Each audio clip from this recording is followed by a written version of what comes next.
जय श्री कृष्ण, राधे राधे, जय जगन्नाथ, राम राम। एक बार फिर से आपका स्वागत है आपके अपने चैनल कैच ऑल कलर्स विद्यार्थी पे, जहां आप सुनते हैं रोज़ नए कहानियां, किस्से और कथाएं। तो अभी हम सुन रहे हैं कुछ दिनों से कार्तिक मास की कथा, जिसमें अध्याय 2 तक की कथा हम सुन चुके थे। तो आज हम सुनेंगे अध्याय 3, अध्याय 4 और अध्याय 5 की कथा। तो बिना देर किए हुए चलिए शुरू करते हैं आज की कथा, जो कि है कार्तिक मास अध्याय 3। आगे सत्यभामा ने कहा कि हे प्रभु, आप तो सभी काल में व्यापक हैं और सभी काल आपके आगे एक समान है। फिर ये कार्तिक मास ही सभी मासों में श्रेष्ठ क्यों है? आप सब तिथियों में एकादशी और सभी मासों में कार्तिक मास को ही अपना प्रिय मास कहते हैं। ऐसा क्यों? कारण बताइए। श्री कृष्ण भगवान कहते हैं कि हे भामिनी, तुमने बहुत ही अच्छा प्रश्न किया। मैं तुम्हें इसका उत्तर अवश्य दूंगा। ध्यानपूर्वक सुनो। इसी प्रकार एक बार महाराजा बेन के पुत्र राजा पृथु ने प्रश्न के उत्तर में देवर्षि नारद से प्रश्न किया था, और जिसका उत्तर देते हुए नारद जी ने उसे कार्तिक मास की महिमा बताते हुए कहा कि हे राजन, एक समय शंख नाम का एक राक्षस बहुत ही बलवान एवं अत्याचारी हो गया था। उसके अत्याचारों से तीनों लोकों में त्राहि त्राहि मच गई। उस शंखासुर ने स्वर्ग में निवास करने वाले देवताओं पर विजय प्राप्त कर ली। इंद्रादि देवताओं और लोकपालों के अधिकारों को छीन लिया। उससे भयभीत होकर समस्त देवता अपने परिवार के सदस्यों के साथ सुमेरु पर्वत की गुफाओं में बहुत दिनों तक छिपे रहे। तत्पश्चात वे निश्चिंत होकर सुमेरु पर्वत की गुफाओं में ही रहने लगे। उधर जब शंखासुर को इस बात का पता चला कि देवता आनंद पूर्वक सुमेरु पर्वत की गुफाओं में निवास कर रहे हैं, तो उसने सोचा कि ऐसी कोई दिव्य शक्ति अवश्य है जिसके प्रभाव से आधारहीन ये देवता अभी भी बलवान हैं। सोचते सोचते वो इस निर्णय पे पहुंचा कि वेद मंत्रों के बल के कारण ही देवता बलवान हो रहे हैं। यदि इनसे ये वेद छीन लिए जाएं तो वे बलहीन हो जाएंगे।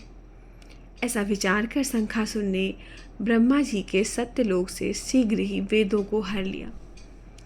उसके द्वारा ले जाते हुए भय से उसके चंगुल से भाग निकले और जल में समा गए। शंखासुर ने वेद मंत्रों तथा बीज मंत्रों को ढूंढते हुए सागर में प्रवेश किया, परंतु ना तो वेद मंत्र मिले और ना ही बीज मंत्र मिले, और शंखासुर निराश होकर सागर से वापस लौटा।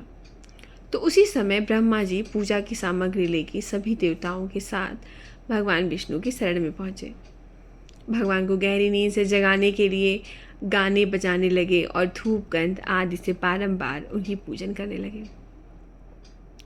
धूप दीप नैवेद्य आदि अर्पित किए जाने पर भगवान की निद्रा टूटी और वो देवताओं सहित ब्रह्मा जी को अपना पूजन करते हुए देखकर बहुत प्रसन्न हुए तथा कहने लगे कि मैं आप लोगों के इस कीर्तन से, मंगलाचार से बहुत प्रसन्न हूँ। आप अपना अभीष्ट वरदान मांगिए, मैं अवश्य प्रदान करूँगा। जो मनुष्य अश्विनी शुक्ल की एकादशी से देवोत्थान एकादशी तक ब्रह्म मुहूर्त में उठकर मेरी पूजा करेंगे, उन्हें तुम्हारी ही भांति मेरे प्रसन्न होने के कारण सुख की प्राप्ति होगी। आप लोग जो पाद्य, अर्घ्य, आचमन और जल आदि सामग्री मेरे लिए लाए हैं, वे अत्यंत गुणों वाली होकर आपका ही कल्याण करेंगी। शंखासुर द्वारा हरे गए संपूर्ण वेद जल में स्थिर है। मैं सागर पुत्र शंखासुर का वध कर उन वेदों को अभी ला देता हूँ।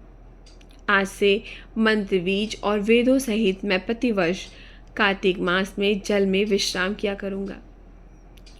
अब मैं मत्स्य का रूप धरकर जल में जाता हूँ। तुम सब मनुष्य देवता भी मुनीश्वर सहित मेरे साथ जल में आओ। इस कार्तिक मास में जो श्रेष्ठ मनुष्य प्रातः काल स्नान करते हैं, वे सभी यज्ञ के अवभृत स्नान द्वारा भली भांति नहा लेते हैं। हे देवेंद्र, कार्तिक मास में व्रत करने वालों को सब प्रकार से धन, पुत्र, पुत्री आदि रहते हैं और उनकी सभी आपत्तियों से भी रक्षा होती है। हे धनपति कुबेर, मेरी आज्ञा के अनुसार तुम उनके धन धान्य की वृद्धि करना, क्योंकि इस प्रकार का आचरण करने वाला मनुष्य मेरा रूप धारण करके जीवन मुक्त हो जाता है।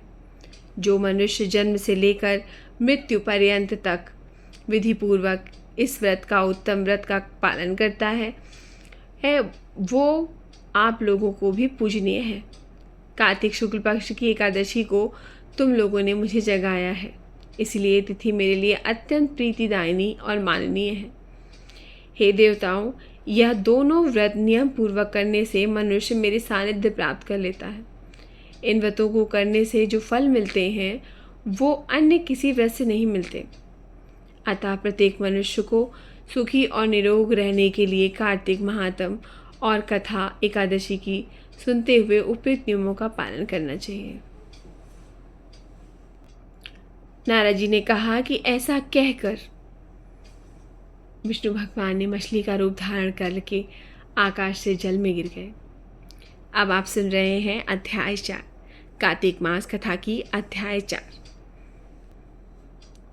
उस समय विंध्याचल पर्वत पे तप कर रहे महर्षि कश्यप अपनी अंजलि में जल लेकर खड़े थे।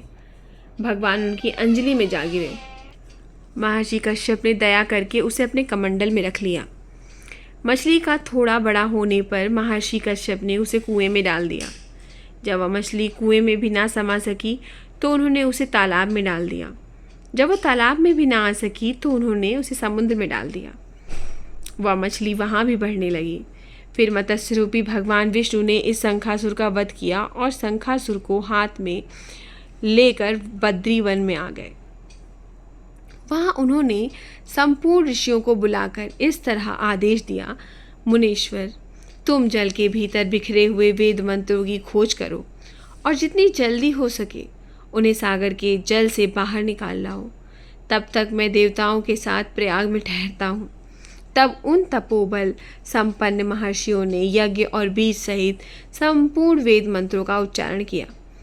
उनमें से जितने मंत्र जिन ऋषि ने उपलब्ध कराए वही उन बीज मंत्रों का उस दिन से ऋषि माना जाने लगा। तदनंतर सब ऋषि एकत्र होकर प्रयाग में गए। वहाँ उन्होंने ब्रह्मा जी सहित भगवान विष्णु को उपलब्ध हुए सभी वेद मंत्र अर्पित किए। सब वेदों को पाकर ब्रह्मा जी बहुत प्रसन्न हुए। उन्हें देवताओं और ऋषियों के साथ प्रयाग में अश्वमेघ यज्ञ किया। यज्ञ समाप्त होने पर सभी देवताओं ने भगवान से निवेदन किया कि देवादिदेव जगन्नाथ, इस स्थान पर ब्रह्मा जी ने खोए हुए वेद मंत्रों को वापस प्राप्त किया है। हमने भी यहाँ आपका प्रसाद यज्ञ भाग पाया, अतः यह स्थान पृथ्वी पर सबसे श्रेष्ठ पुण्य की वृद्धि करने वाला हो। साथ ही यह समय भी पुण्यमय और ब्रह्मघाती आदि महापापियों की भी शुद्धि करने वाला हो तथा तय स्थान यहाँ दिए हुए दान को अक्षय बना देने वाला भी हो, ये वर दीजिए। भगवान विष्णु बोले कि तुमने जो कुछ भी कहा है वो सब मुझे स्वीकार है। तुम्हारी इच्छा पूर्ण हो। आज से यह स्थान ब्रह्म क्षेत्र के नाम से जाना जाएगा। और सूर्यवंश में उत्पन्न राजा भागीरथी यहाँ गंगा को लेकर आएंगे और वह यहाँ सूर्य कन्या यमुना से मिलेगी। ब्रह्मा जी और तुम सब देवता मेरे साथ यहीं निवास करोगे। आज से यह तीर्थराज के नाम से विख्यात होगा। तीर्थराज के दर्शन से तत्काल सब पाप नष्ट हो जाएंगे। जब सूर्य मकर राशि में स्थित होंगे उस समय यहाँ स्नान करने वाले मनुष्यों को ये सभी पापों का यह तीर्थ नाश करेगा। यह काल भी मनुष्यों के लिए सदा महान पुण्य फल देने वाला होगा।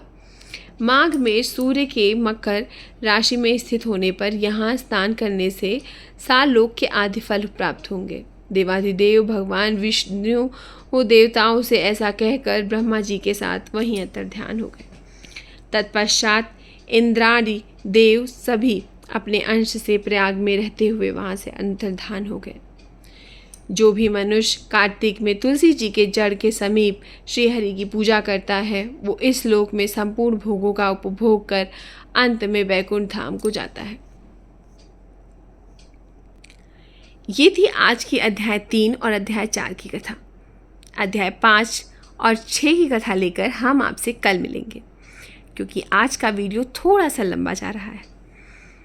आपको ये कथाएं कैसी लगती हैं, अपना अनुभव हमारे साथ ज़रूर साझा करें।